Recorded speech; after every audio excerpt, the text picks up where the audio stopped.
शरद पवारची गटाची गुप्त बैठक संपली आहे। शरद पवार पक्षाचे नेते अजितदादांच्या भेटीला आलेले आहेत। पुण्यामध्ये दोन्ही राष्ट्रवादी एकत्र लढणार का या प्रश्नाचं लवकरच उत्तर मिळू शकतं।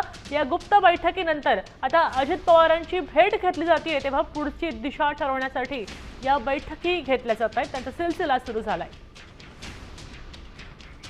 आणि पाहतोय की राष्ट्रवादीची गुप्त बैठक संपली आणि त्यानंतर राष्ट्रवादी शरद पवार गटाचे कार्यकर्ते आता अजित पवारांच्या भेटीला आलेले आहेत। गेले अनेक दिवस चर्चा सुरू होत्या की पुण्यामध्ये आणि पिंपरी चिंचवड दोन्ही राष्ट्रवादी एकत्र लढतील आणि त्यानंतर आता या सगळ्या घडामोडींना वेग आल्याचं पाहायला मिळतंय।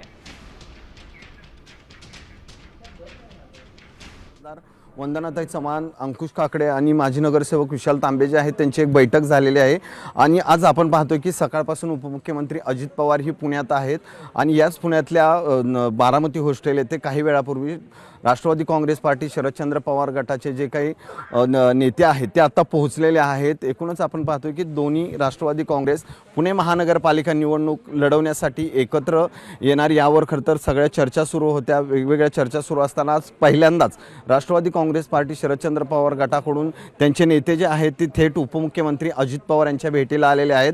एकूणच काही जागांचा फॉर्म्युला असेल किंवा किती जागा द्यायच्या यावर सगळी चर्चा सुरू होती। आपण काल गेले 2 ते 3 दिवसापूर्वी सुप्रिया सुळे इथे खासदार सुप्रियाताई सुळे पुण्यामध्ये होत्या आणि त्यांच्या प्रायमरी जी बैठकीमध्ये वेगवेगळ्या चर्चा त्यांचे नेते जे करत होते त्यामध्ये अंकुश काकडेंचा समावेश होता, माजी खासदार वंदना चव्हाण यांचा समावेश होता आणि विशाल तांबे जे माजी नगरसेवक राहिलेले आहेत 3 वेळेस त्यांचाही समावेश होता।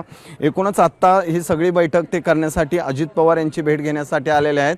आपण पाहतो की अजित पवारांनी सांगितलं होतं की 26 तारखेला मी ज्या घोषणा युतीची घोषणा किंवा एकत्रित दोन्ही राष्ट्रवादी काँग्रेस एकत्रित निवडणूक लढणार याच्या बाबतीत मी घोषणा करेन आणि त्याच पार्श्वभूमीवर आता हे अंकुश काकडे आणि विशाल तांबे जे आहेत ते अजित पवार यांची भेट घेण्यासाठी पोहोचलेले आहे।